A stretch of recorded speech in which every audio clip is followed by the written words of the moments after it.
اشهد على كل كلام اقوله. يا ابو الفضل عباس، انا جايك ومتحزم بشرف اختك زينب.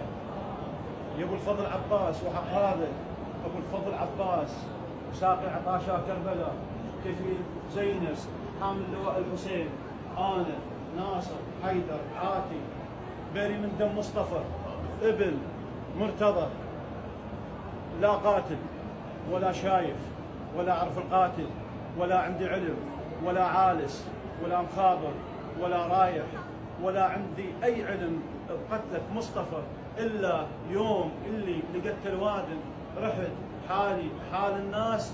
وحق هذا الامام العباس وصادق، وانا قاعد حيدر صادق على كلامي. ابو فاضل وانت تشهد، بس يا ابو فاضل انا متحزن، انا عايز بهدلت وانا تدمرت وانا سمعتي صارت جو القاع.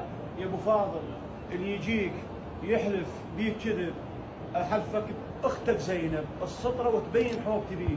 يا ابو فاضل اللي حكى علي واللي ما شهد بحق الله واللي عرف بالقضيه وغلس واللي ساكت واللي حكى علي واللي تهمني باي تهمه، يا ابو فاضل انت خصمك، دخيلك دخيلك دخيلك. وحق هذا الامام العباس بري من دم مصطفى مثل ما برى الذيب من دم يوسف الى يوم القيامه. ويا ابو فاضل بس انت